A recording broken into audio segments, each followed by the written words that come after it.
भक्तजनों, आज आप सुने अमावस्या की काली माँ की कथा। एक बार राजा त्रिविक्रमसेन रात को शमशान में शीशम के वृक्ष के नीचे गया और वहाँ जिस लाश में बैताल था उसे निडर होकर उतारा। वहाँ लाश भयंकर रूप से हंस रही थी, किंतु राजा ने इसकी कोई परवाह नहीं की। वो उसे कंधे पर रख कर चुपचाप चलने लगे। तब बैताल जो उस लाश के अंदर था बोला, राजा तुम इस दुष्ट भिक्षुक के लिए इतना कष्ट क्यों उठाते हो? व्यर्थ का परिश्रम करने में कोई समझदारी नहीं है, इसलिए रास्ते में अपना मन बदलने के लिए मुझसे यह कहानी सुनो। एक शोभापति नाम की बहुत ही सुंदर नगरी थी। उसमें शूद्रक नाम का एक चक्रवर्ती राजा रहता था, जो बहुत ही पराक्रमी था। पृथ्वी भर के सब लोग उसके राज्य में शर्मान और सुखी थे। राजा सादा धर्म चरणों में लगा रहता था। उसका राज्य इतना अच्छा था कि प्रजा उसके सामने पहले के सभी राजाओं को भूल गई थी। एक दिन बीरबल नाम का एक ब्राह्मण उसके यहाँ नौकरी करने आया। उसके साथ उसकी स्त्री, पुत्रा, पुत्री और 3 सेवक थे। उसकी स्त्री का नाम धर्मवती, पुत्रा का नाम सत्यवर और पुत्री का नाम वीरवती था। उसकी बगल में एक कृपान नाम का एक आदमी था। एक हाथ में तलवार और दूसरे हाथ में एक शानदार ढाल थी। उसने अपना वेतन 500 सोने की मुद्राएं रोज के हिसाब से बताया। राजा वीरों से प्रेम करता था, इसलिए उसने 500 सोने की मुद्राएं रोज उसे देना स्वीकार कर लिया था। राजा ने देखा कि इसके थोड़े से नौकर है और एक छोटा सा परिवार है। उसे यह जानने की उत्सुकता हुई कि यह इतनी मुद्राएं किस काम में खर्चा करता है। कोई बुरी आदत तो इसमें नहीं है। इसके लिए उसने गुप्तचर नियुक्त कर दिया।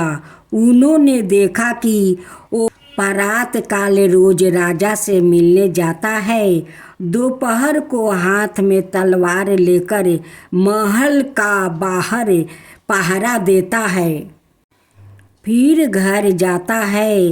100 मुद्राएं अपनी स्त्रियों को भोजन के खर्चे के लिए देता है। 100 में वस्तु इत्यादि जरूरी चीजें खरीदता था। 100 शिव और विष्णु की पूजा में लगाता था और 200 का रोज दान कर देता था। इसके बाद वो हवन और उपासना करता था, फिर भोजन करता था और रात को अकेला उसी प्रकार महल का बाहर पहरा देता है। राजा देखा कि कितनी भी कड़ी गर्मी पड़ रही है, आंधी चल रही है, घनघोर वर्षा हो रही है, बिजली कड़क रही है, कुछ भी हो वो सबको सहते हुए अटल खड़ा रहता है। तब राजा ने मन में उसकी निर्भयता, साहस, तत्परता, धर्मपरायणता की सराहना की और सोचा कि इसकी पद वृद्धि कर देनी चाहिए। एक रात को घोर घाटा घेरी हुई थी, वर्षा हो रही थी और तेज हवा चल रही थी। वो ऐसी अंधेरी रात थी कि हाथ को हाथ नहीं दिखाई देता था। इतने में राजा ने एक स्त्री की रोने और विलाप करने की दुख भरी आवाज़ सुनी। राजा ने मन में सोचा, मेरे राज्य में कोई दुखी बेयाकित नहीं है, फिर यह स्त्री क्यों रोती है। राजा ने चिल्लाकर कहा, महल के फाटक पर कौन है। बीरबल सावधान था, उसने उत्तर दिया, मैं हूँ। राजा ने कहा, बीरबल सुन जाओ, द्वार पर यह स्त्री जो रो रही है, इसका दुख का कारण मालूम करो। उसने कहा, मैं शीघ्र मालूम करता हूँ। बीरबल राक्षसी के समान डरावनी रात, तीर के समान बूंदों की बौछार और बिजली की कड़क की कुछ भी परवाह ना करता हुआ जिधर से शब्द आ रहा है उसी दिशा में बढ़ता जा रहा था। उस समय रास्ता तो दिखाई नहीं दे रहा था। राजा शूद्रक भी कम वीर नहीं था। उसे इस प्रकार अकेला बढ़ते देख कर राजा को उस पर दया आ गई। उत्सुकता से हाथ में तलवार लेकर वो भी उसके पीछे पीछे जाने लगा। बीरबल नगर के बाहर एक तालाब के किनारे पहुंचा। उसने तालाब के बीच में एक स्त्री को यह कहते हुए सुना, वीर दयालु उदार पुरुष, तेरे बिना मैं कैसे रह सकती हूँ। बीरबल ने उसे पूछा, तुम कौन हो और क्यों रोती हो। उस स्त्री ने उत्तर दिया, मैं पृथ्वी हूँ। राजा शूद्रक मेरा धर्मात्मा स्वामी है। आज से तीसरे दिन उसकी मृत्यु हो जाएगी। फिर मैं ऐसा दूसरा स्वामी कहाँ से पाऊंगी। बीरबल ने पूछा, इस सब संसार के रक्षक राजा के बचने का भी कोई उपाय है। स्त्री ने कहा, इसका एक ही उपाय है जिसे केवल तुम ही कर सकते हो। बीरबल ने कहा, देवी मुझे शीघ्र वो उपाय बताओ। स्त्री ने कहा, यदि तुम अपने पुत्र शतंबर का राजा के बनाए हुए मंदिर पर चंडी पर बलिदान कर देंगे तो राजा बच जाएगा। यह काम तुम्हें शीघ्र करना चाहिए, नहीं तो तीसरे दिन राजा की मृत्यु हो जाएगी। बीरबल ने उत्तर दिया, देवी इसी समय मैं यह काम पूरा करूँगा। ऐसा कहकर बीरबल शीघ्र अपने घर गया। राजा शूद्रक जो सब बातें सुन रहा था, बड़ी उत्सुकता से उसके पीछे पीछे छिप कर चल दिया। उसने घर जाकर अपनी स्त्री धर्म पत्नी को जगाया और उसे सब खिस्सा सुनाया। स्त्री ने कहा, राजा के भले के लिए हमें सब कुछ करना चाहिए। पुत्र को जगाया। तब बीरबल ने अपने पुत्र शतंबर को जगाकर उसे सारी बात कही। यद्यपि वो बहुत ही छोटा था, बालक था, तथापि वो पिता के समान ही वीर और साहसी था। उसने प्रसन्न होकर कहा, यदि मेरे बलिदान से राजा की जीवन रक्षा हो जाती है तो उसका अन्न जो हमने खाया है उसका बदला चूक जाएगा। पिताजी, स्वामी की प्रसन्नता के लिए शीघ्रता कीजिए। बीरबल ने कहा, वीर पछताओ में तुम मेरे सुपुत्रा हो। राजा ने उनकी बात सुनकर मन में कहा, यह तो सभी साहस में बराबर है। इस पर बीरबल ने अपने पुत्रा को उठाकर अपने कंधे पर बैठा लिया और स्त्री ने लड़की को भी जगाकर उसे अपने कंधे पर बैठा लिया। इस प्रकार वो सब देवी के मंदिर को चल दिया।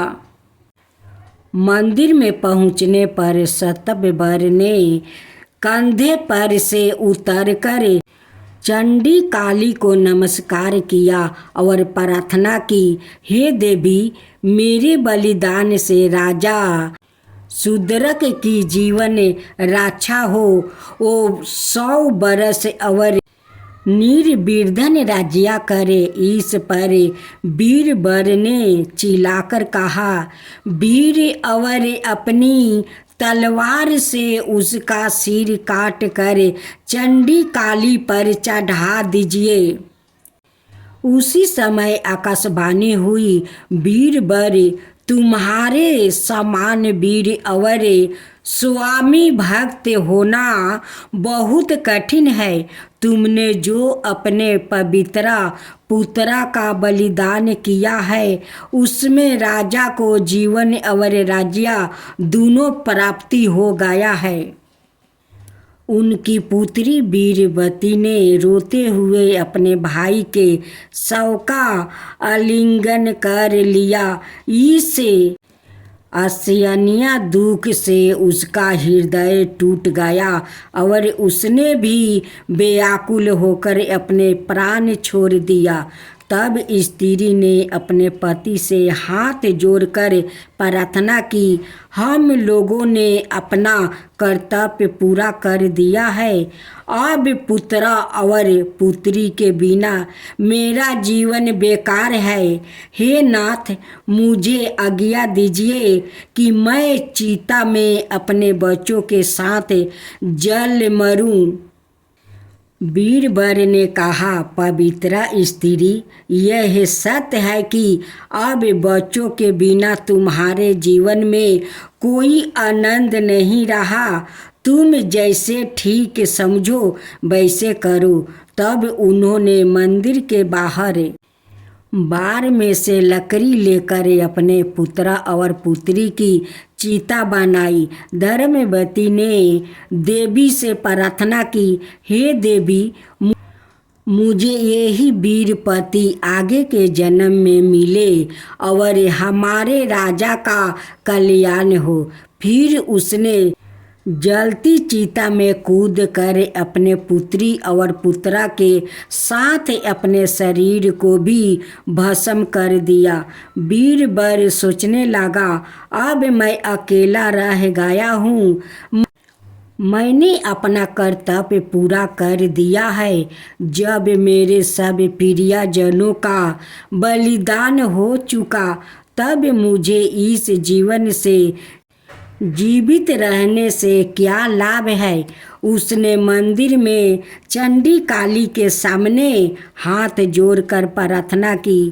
फिर राजा की मंगल कामना करते हुए अपनी तलवार के एक ही झटके से अपना सिर काट कर चंडी पर चढ़ा दिया। राजा शूद्रक को जो छिप कर यह सब नाटक देख रहा था, बहुत ही आश्चर्य और दुख हुआ। वो मन में सोचने लगा, इस योग पुरुष ने और इसके परिवार ने मेरे लिए ऐसा आश्चर्यजनक और कठिन कार्य किया है, जो पहले ना कहीं देखा गया है और ना सुना गया है। मुझे ऐसा वीर स्वामी भक्त और धर्मात्मा आदमी कहाँ मिलेगा।